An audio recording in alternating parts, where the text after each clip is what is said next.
Hotep, aujourd'hui nous allons parler de la circoncision chez les hommes et nous allons parler de l'excision chez les femmes.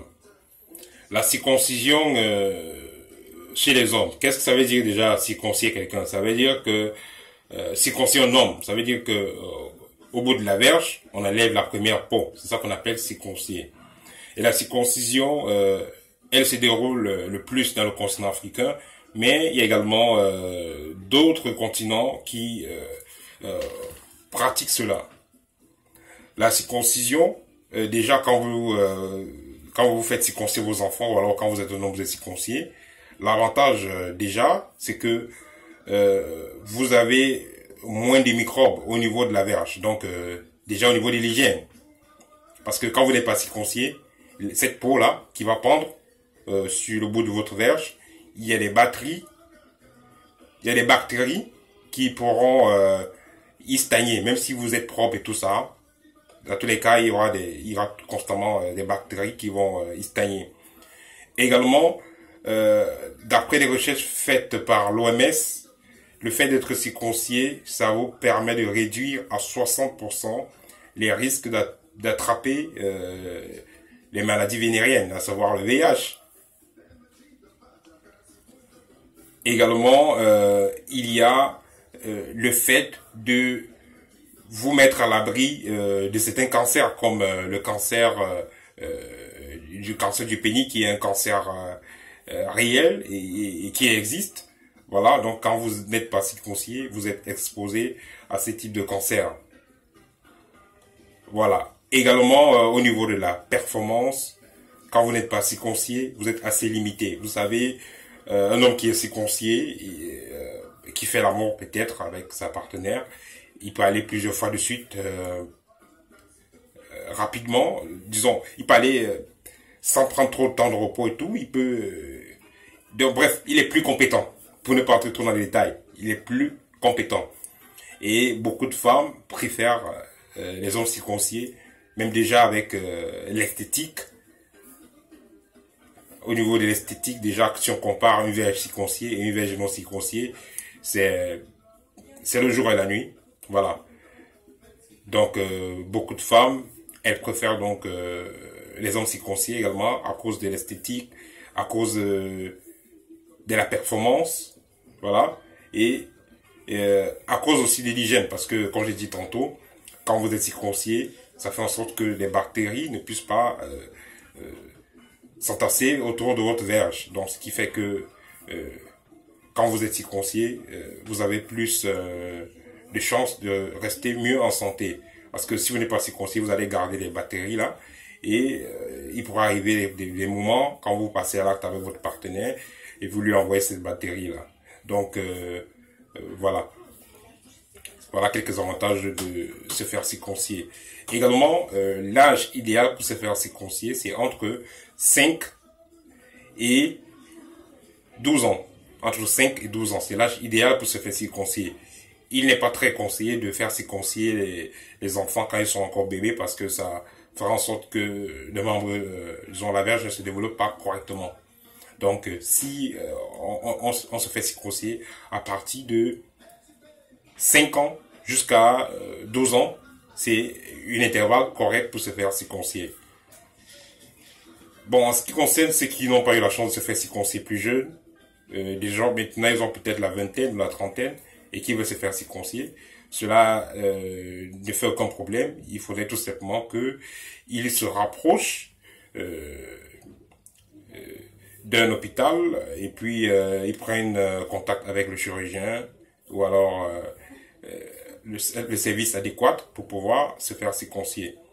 Également au niveau de la spiritualité, se faire circoncier à l'époque c'était incontournable de se faire circoncier déjà pour ceux qui avaient pour intention de suivre un développement spirituel. Il était impératif d'être circoncis. Voilà. Et en ce qui concerne maintenant l'excision chez les femmes.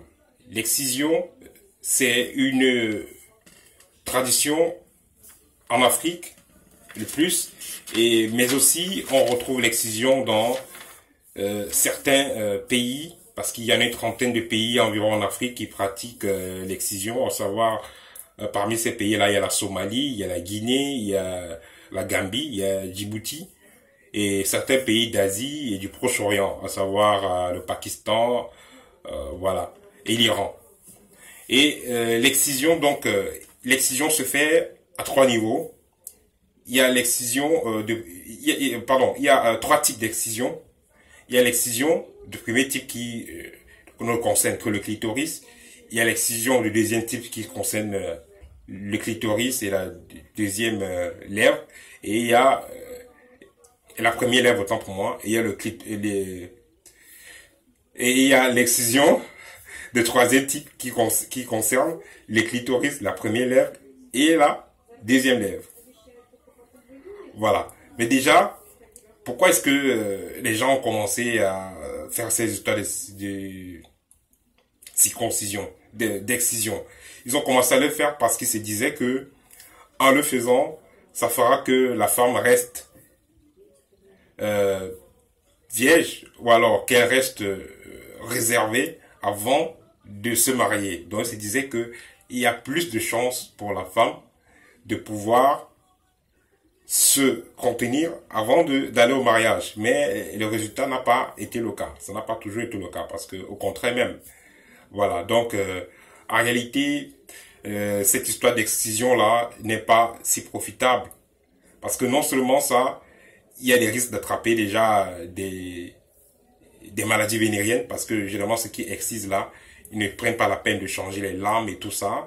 Mais aussi, en excisant, ça fait en sorte que des femmes soient, les jeunes filles autant que moi, soient traumatisées, parce qu'on le fait quand la fille est encore jeune, ils ont qu'elle est encore petite, donc c'est traumatisant déjà, et plus tard ça va être un problème dans son foyer, parce que la fille ne pourra pas s'épanouir de façon sexuelle, mais également ça pourrait être un problème au niveau de l'accouchement. Quand elle va vouloir accoucher, ça va être un problème. Si on allait la couper, ou alors si on allait l'exciser au niveau des lèvres, ça va être un autre problème. Donc vous allez voir une femme qui se fait exciser, cela c'est un traumatisme qui va rester dans son conscient et son inconscient, qui va rester dans son mental durant toute sa vie. Donc c'est un traumatisme. La meilleure façon, si des parents ne veulent pas que les filles découvrent le plaisir sexuel tôt, la meilleure solution, c'est de lui faire un enseignement, de la conscientiser. Parce que c'est les êtres humains, il faut causer, il faut dialoguer. C'est de la conscientiser afin qu'elle sache déjà quelle est sa valeur et qu'elle ne parte pas se donner à n'importe qui. C'est ça qui est la solution en fait. Ce n'est pas cette histoire, parce que moi je pense que l'excision des femmes, ça révèle de l'hypocrisie et de la méchanceté. Pourquoi? Parce que si vous êtes loyal, si vous êtes juste, vous allez prendre le temps de causer avec votre fille, lui dire ne fais pas ceci, ne fais pas cela, préserve-toi pour le mariage, ou alors voilà, vous allez essayer de trouver un compromis avec votre fille. Mais vous n'allez pas aller confier votre fille à une vieille ou une ancienne du village ou je sais pas trop quoi, pour qu'on aille exciser votre fille. Parce que vous allez vous dire que ça va faire qu'elle tombe enceinte vite et ça va faire qu'elle découpe par les hommes et tout ça. Mais quand elle va se marier, qu'est-ce qu'elle fera? Puisqu'on a déjà coupé tout, on a déjà excisé, on a coupé tout, on a coupé le clitoris, on a coupé les lèvres. Quand elle va se marier, est-ce que vous allez penser donc, après cette puberté-là, quand elle sera dans son foyer, comment elle sera là? Est-ce qu'elle sera épanouie? Donc c'est la question qu'il faudra vous poser avant d'aller faire exciser vos filles. Il faudra vous poser cette question. Est-ce qu'elles seront épanouies? Parce que vous allez voir, spirituellement, d'après nos traditions africaines, le clitoris, la grande lèvre et la petite lèvre, ce sont des portes spirituelles. Donc la femme a besoin que cela soit en bon état pour pouvoir être mieux productrice, dans son foyer. Parce que puisqu'elle va pouvoir s'épanouir sexuellement, elle automatiquement va pouvoir s'épanouir spirituellement. Et de ce fait, elle va pouvoir rendre son mari meilleur. Donc voilà, c'est ça que je voulais partager avec vous. Donc pour conclure, se faire circoncire, pour un homme se faire circoncire, ça révèle des bons sentiments. Donc c'est quelque chose de positif et ça va aider l'homme ou alors le jeune homme à avoir une vie sexuelle mieux épanouie. Ça va l'aider d'avoir une meilleure santé. Ça va l'aider à rendre sa femme heureuse ou alors mieux. Également pareil avec la femme, mais pour la femme, il ne faudrait pas qu'elle soit excisée. Il faudra la laisser naturelle, comme elle est. Il ne faut pas la traumatiser. Vous savez, les femmes, c'est nos mères, les femmes, c'est nos chéris. Donc, il ne faut pas la traumatiser avec des histoires d'excision et tout ça, parce que non seulement ça va la traumatiser, mais ça va réduire ses compétences spirituelles, mais également ça va faire en sorte que elle ne puisse pas rendre son mari heureux, parce que là elle sera juste comme un objet et voilà, elle va juste être couchée sur lui, là elle ne ressent rien, mais son mari lui ressent des choses, mais il n'y aura pas vraiment de passion dans ça, il n'y aura pas de magie dans ça. Donc il faudra que la femme reste naturelle. Donc voilà, c'était ça mon partage avec vous aujourd'hui. Si c'est la première fois que vous tombez sur cette chaîne, merci de vous abonner. Et voilà, merci de partager. Et vous êtes libre de commenter, je ferai de mon mieux pour répondre. Voilà, au thème.